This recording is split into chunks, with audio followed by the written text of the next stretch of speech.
Last class में अपन पढ़ रहे थे टाइप्स ऑफ सुपरकंडक्टर, ठीक है। लास्ट क्लास में अपन ने क्या पढ़ा था, सुपरकंडक्टर के टाइप दो होते हैं, एक तो सॉफ्ट सुपरकंडक्टर और एक क्या होता है, हार्ड सुपरकंडक्टर, ठीक है। आज अपन सुपरकंडक्टिंग प्रॉपर्टी के ऊपर बेस की एक इक्वेशन पढ़ेंगे जिसको बोलते हैं London equation. London equation, London नाम से एक साइंटिस्ट था, उसने सुपरकंडक्टिंग इलेक्ट्रॉन से रिलेटेड क्या दी थी, दो इक्वेशन दी थी जिसको क्या बोलते हैं, लंडन इक्वेशन। और जो ये लंडन इक्वेशन है, जो लंडन थ्योरी है, वो टू फ्लूइड मॉडल पे डिपेंड होती है। इस पे टू फ्लूइड मॉडल, ठीक है। जो लंडन थ्योरी है, लंडन थ्योरी, लंडन थ्योरी किस पे बेस होती है, two fluid model. Two fluid model मतलब इसके अंदर कोई भी सुपरकंडक्टर है तो उसके अंदर दो टाइप्स के इलेक्ट्रॉन होते हैं, या उसके अंदर जो करंट फ्लो होती है वो दो टाइप के इलेक्ट्रॉन से होती है। फर्स्ट होता है नॉर्मल इलेक्ट्रॉन और सेकंड क्या होगी, सुपरकंडक्टिंग इलेक्ट्रॉन। तो अगर किसी भी सुपरकंडक्टर है उसके अंदर करंट कैसे फ्लो होती है, दो टाइप के इलेक्ट्रॉन से, two types of electrons. First कौन सा होता है, नॉर्मल इलेक्ट्रॉन, नॉर्मल इलेक्ट्रॉन, और सेकंड होता है सुपरकंडक्टिंग इलेक्ट्रॉन।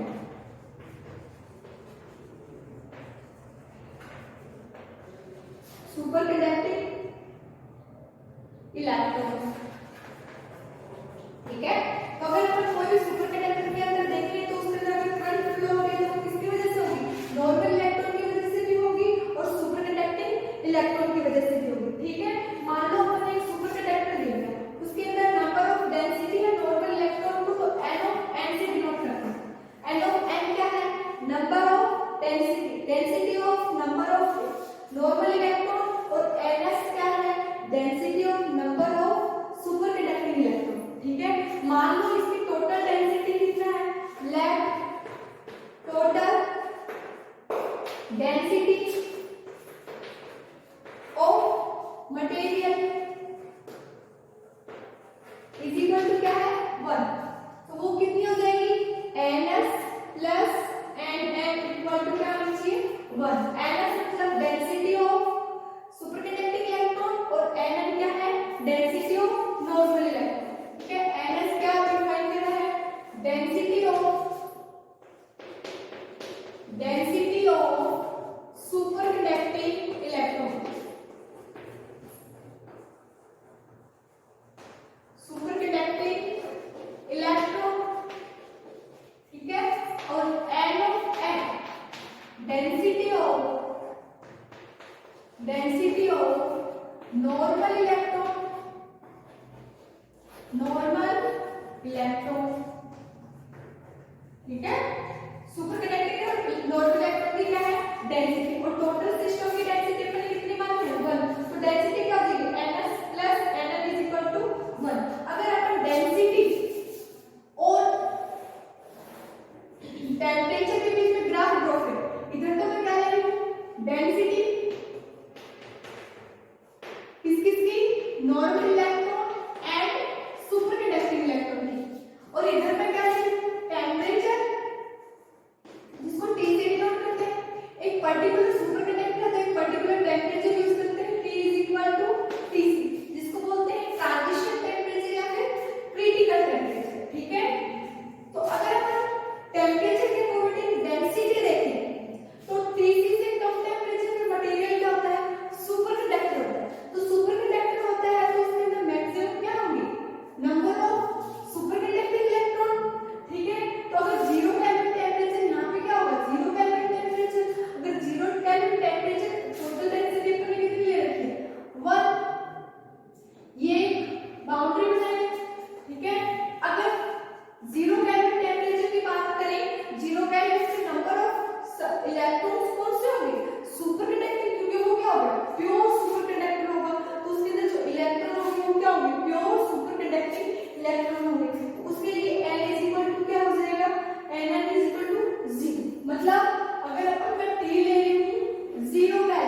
नॉर्मल स्टेट में आ जाता है और उसकी जो सुपर कंडक्टिविटी वो क्या हो जाती है, डिस्ट्रॉय हो जाती है। तो उस कंडीशन में जो उसके सुपर कंडक्टिंग इलेक्ट्रॉन है वो भी क्या हो जाएंगे, वेनिश हो जाएंगे, खत्म हो जाएंगे। तो उसका अगर अपन ग्राफ देखें तो कुछ इस टाइप से क्या हो रहा है, रिड्यूस हो रहा है, टेम्परेचर पे आके क्या हो जाएगा, 0। इससे जस्ट अपोजिट मतलब T is equal to Tc पे अगर अपन बात करें तो Ns की वैल्यू क्या होगी, 0। Ns की वैल्यू 0 तो इक्वेशन फर्स्ट पे n ऑफ n की वैल्यू क्या आ गई, 1। सीधी सी बात है, सुपर कंडक्टिविटी डिस्ट्रॉय होगी तो नॉर्मल स्टेट की तरफ जाएगा, नॉर्मल स्टेट की तरफ जाएगा तो उसमें से नंबर ऑफ इलेक्ट्रॉन्स जो नॉर्मल स्टेट में है उनकी वैल्यू क्या होगी, बढ़ेगी। और जैसे ही टेम्परेचर क्रिटिकल टेम्परेचर के बराबर हो जाएंगे तो नंबर ऑफ इलेक्ट्रॉन क्या हो जाएंगे, नॉर्मल स्टेट में क्या हो जाएंगे, बढ़ जाएंगे। तो अगर इसके लिए नंबर ऑफ इलेक्ट्रॉन के लिए नॉर्मल इलेक्ट्रॉन के लिए ग्राफ देखें तो कुछ इस टाइप से है। तो ये वाला किसको डिफाइन कर रहा है, ns को, और ये वाला किसको डिफाइन कर रहा है, n ऑफ n। ये तो नॉर्मल स्टेट वाले इलेक्ट्रॉन को और ये सुपर कंडक्टिंग स्टेट वाले इलेक्ट्रॉन। लेकिन अगर टेम्परेचर रेंज अपन देख रहे हैं किसके बीच है, 0 से ज्यादा है और Tc से कम है। 0 पे तो सारे सुपर कंडक्टिंग होते हैं और जैसे Tc होता है सारे क्या हो जाएंगे, नॉर्मल। लेकिन इनके बीच में अगर हम देखें तो अपने को क्या मिलता है, कुछ तो सुपर कंडक्टिंग इलेक्ट्रॉन होते हैं और कुछ क्या होते हैं, नॉर्मल इलेक्ट्रॉन। और अपने को मानना है कि दोनों की डेंसिटी टोटल क्या होनी चाहिए, 1। तो ये कंडीशन कब सेटिस्फाई हो रही है, जब टेम्परेचर रेंज क्या है, 0 से Tc केल्विन टेम्परेचर के बीच में, ठीक है। अब देखो अब अपन अगर सुपर कंडक्टर मटेरियल है, अगर उसके फ्लो करंट की बात करें तो फ्लो करंट इलेक्ट्रॉन के सुपर कंडक्टिंग इलेक्ट्रॉन की वजह से भी बढ़ेगी और नॉर्मल इलेक्ट्रॉन की वजह से भी बढ़ेगी। तो अगर उसके अंदर टोटल करंट की बात करें तो क्या आएगी, Is प्लस In। कौन सा मटेरियल है, सुपर कंडक्टर है, ठीक है। लेकिन Is की अगर बात करें मतलब सुपर कंडक्टिंग इलेक्ट्रॉन की बात करें तो उसके लिए रेजिस्टिविटी क्या होती है, 0। रेजिस्टिविटी 0 होती है मतलब उसकी टोटल क्या होती है, कंडक्टिविटी। अगर रेजिस्टेंस या रेजिस्टिविटी आप क्या कर रहे हो, 0, तो R इज इक्वल टू क्या होता है, rho L upon A। Resistance is equal to resistivity L upon A। अगर मैं इसको 0 कर रही हूँ तो रेजिस्टेंस भी क्या आ रहा है, लगभग 0 ही आ रहा है। 0 आ रहा है मतलब उसका कोई भी रेजिस्टेंस नहीं है। अगर किसी के बीच में प्रतिरोध ही नहीं है तो करंट क्या होगा, मैक्सिमम, उसका डिस्टॉर्शन नहीं होगा तो करंट क्या होगा, मैक्सिमम फ्लो होगी। लेकिन अगर हम नॉर्मल इलेक्ट्रॉन की बात करें तो उसका कुछ ना कुछ क्या होता है, रेजिस्टेंस होता है। तो इस कंडीशन में In को Is के कंपैरिजन में क्या मान लेते हैं, नेग्लिजिबल, क्योंकि यहाँ पे जो रेजिस्टेंस है Rs वो क्या है, 0 है। तो Is क्या होगी, very very very greater than In, यही होगी। तो Is को Is के कंपैरिजन में क्या मान लेंगे, नेगेटिव।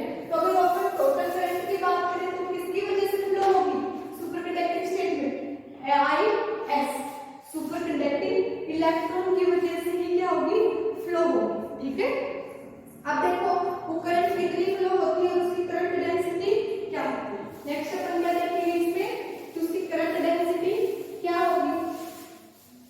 तो Js अगर अपन करंट डेंसिटी को J से डिनोट करें तो Js क्या होगी, density of super conducting electron, ठीक है। तो देखो मान लो अपने पास कितने हैं, Ns density of super conducting electron है और वो क्या कर रहे हैं, इलेक्ट्रिक फील्ड के अंदर मोशन कर रहे हैं। अगर इलेक्ट्रॉन है और वो भी कौन से है, सुपर कंडक्टर है और वो क्या कर रहे हैं, इलेक्ट्रिक फील्ड के अंदर मोशन कर रहे हैं, तो उसके ऊपर फोर्स लगेगा। If super conducting electrons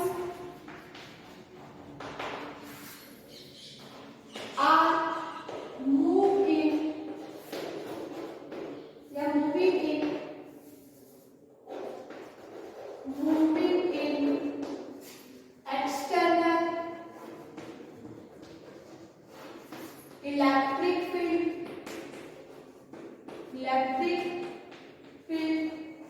E, then force क्या हो जाएगा,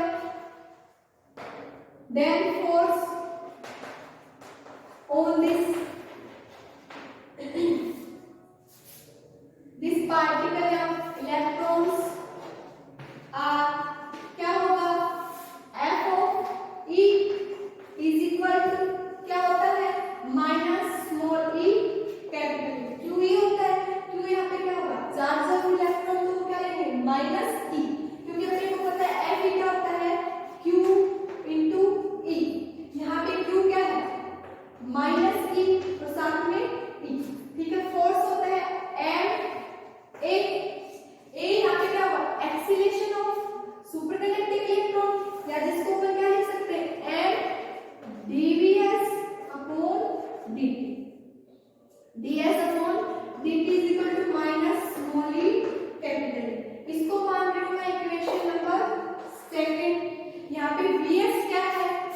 velocity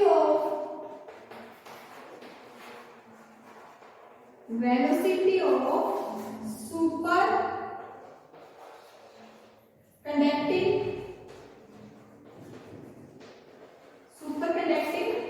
electrons, ठीक है। Vs क्या है? Velocity of super conducting electrons, ठीक है। अब अपने को क्या देखना है? अगर अपन डेंसिटी की बात करें, सुपर कंडक्टिंग इलेक्ट्रॉन की डेंसिटी में कितनी माने? करंट डेंसिटी Js माने, तो ठीक है। तो करंट डेंसिटी की बात करें सुपर कंडक्टिंग इलेक्ट्रॉन के लिए, current density of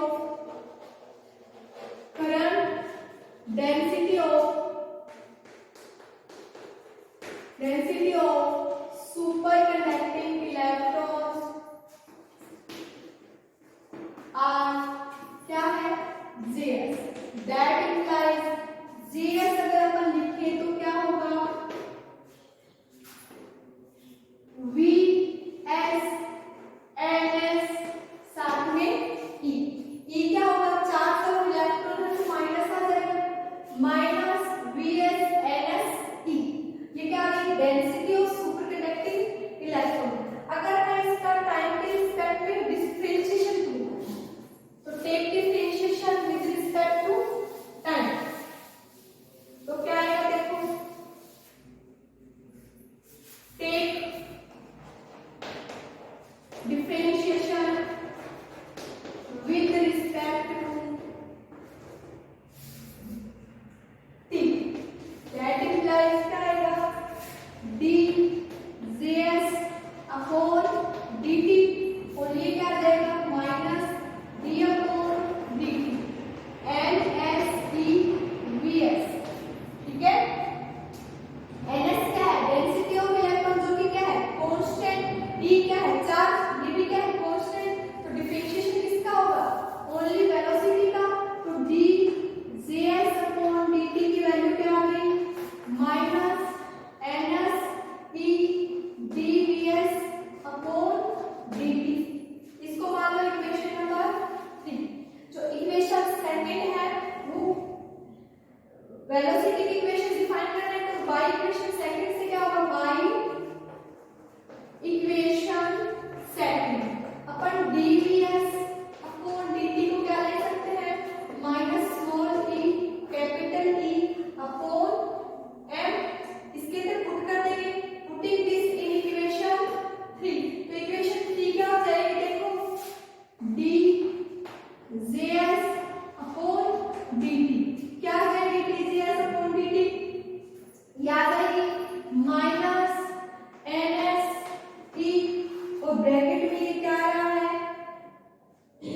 dJs upon dt की वैल्यू रख दो, क्या आएगी? Minus small e capital E by minus small e capital E by m। Minus minus क्या हो जाएगा? प्लस। तो dJs अपॉन dt की वैल्यू क्या आ रही है? nsE square E by m, ठीक है। ये क्या आ गई? Current density. इसको दे दो इक्वेशन नंबर 4, और ये इक्वेशन 4 ही क्या कहलाती है? लंडन फर्स्ट इक्वेशन, ठीक है।